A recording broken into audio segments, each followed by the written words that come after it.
So my mom caught my dad cheating. I'm about 7, 8 years old. And my mom and dad are outside my room because there's a staircase right there. And my dad is smacking the hell out of my mom and knocks her almost unconscious. She falls down, he grabs her by her hair and drags her down the stairs by her hair. I'm scared to death of this guy because he's been beating the shit out of me since I can remember. And I mean like laying me out for nothing. So I go on the stairs and I jump on his back and he beat me literally from my neck down to my ankles, like black and blue. So next morning, my mom woke up and she pulled the covers back. And what she saw was how bruised I was. I'll never forget looking at her face. And her face is tattooed in my brain. In my elementary years, I stuttered so bad, I had these white splotches all over my skin. I had patches of hair falling out of my head. I was so stressed out from my childhood, and then now I'm in this situation where I'm like, God, man, I'm dumb. I'm not smart, and now I'm like this black kid amongst all these white people, and it just made me feel just f***ed up. And my mom was working 3 jobs. We lived in a $7 a month place. She was never home, and I was like, but I didn't want to put my troubles on my mom. And so here we are. We had elementary to junior high that rode our bus, and we pull up in front of the junior high school. This kid, mom brought him to school, and I see them pull up. I'm in the back of the bus. The mom yells over, "You forgot something." He obviously forgot the cookies. He goes back, gets the cookies. I look forward, the bus moves forward maybe this much. Next thing I know, I'm hearing this lady screaming, top of her lungs, pulling like at her hair, this yanking at her hair, this screaming bloody murder. And I'm looking over to the same lady that called her little boy, and I'm like, what the hell? And she's looking down under my tire. So I look down, and this kid's head was this flat, and his eyes were bugged out of his head. And I tell you that story because a year, almost exactly a year later, the same exact time frame, the day after Christmas, my mom's soon-to-be stepdad got murdered. Oh my God. I slept on my floor for probably, I don't know, 4 months to 6 months. And so with my non-spelling ass, I started getting these sticky notes and writing, "You're fucked up." And my mom wakes up like, what is wrong with you? I go, man, I have to change because I can't stay here. I looked at myself in the mirror and I was defeated. I go, look at myself. I'm like, who am I? But the work ethic, people think I became this guy from running. Yeah.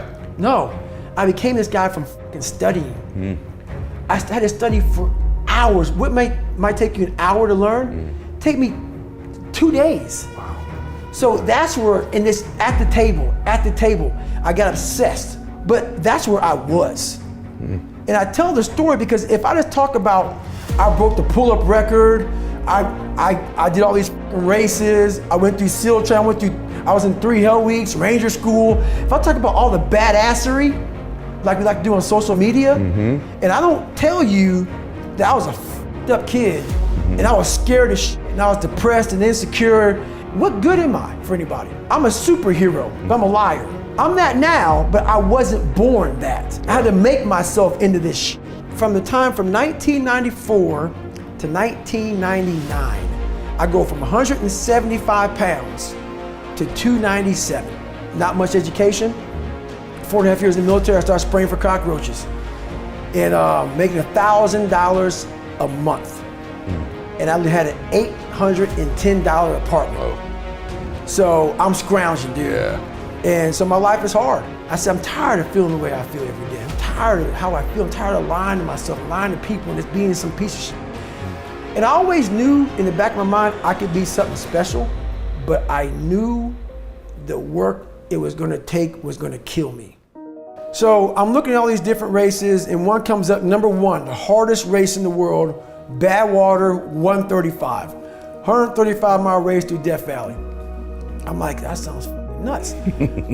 But it didn't describe that it was like a couple-day race.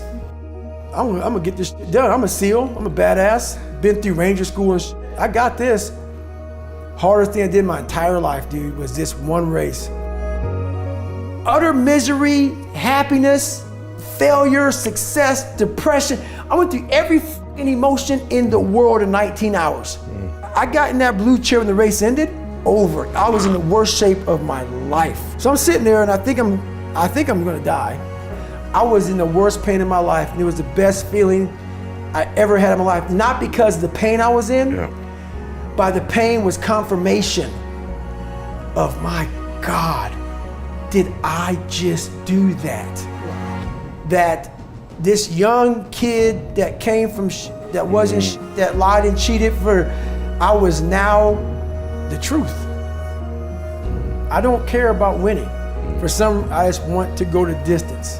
I wanted a lot of people that doubted me to look like Apollo Creed did in that 14th round, because I got back up repeatedly.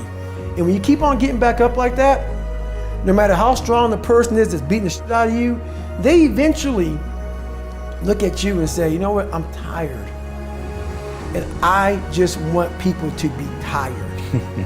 Just be tired. I want to make you tired, because I just continue. So that's what that movie did to me. That movie changed how I looked at life. The reason why my story resonates with people, because I don't hide. People are great at hiding. So they want to just find peace. No, you got to take your shit, fix whatever's up in you. Don't just shove it under the rug. Fix it, and then you'll find some peace later. So who I was this nobody guy. And I created this Goggins. And that Goggins, there's David Goggins and there's Goggins. David Goggins is a calm, cool guy that sits back. Used to be a, weak kid. Now he's just a normal guy. Goggins is a guy that is willing to tape up his legs to go after it.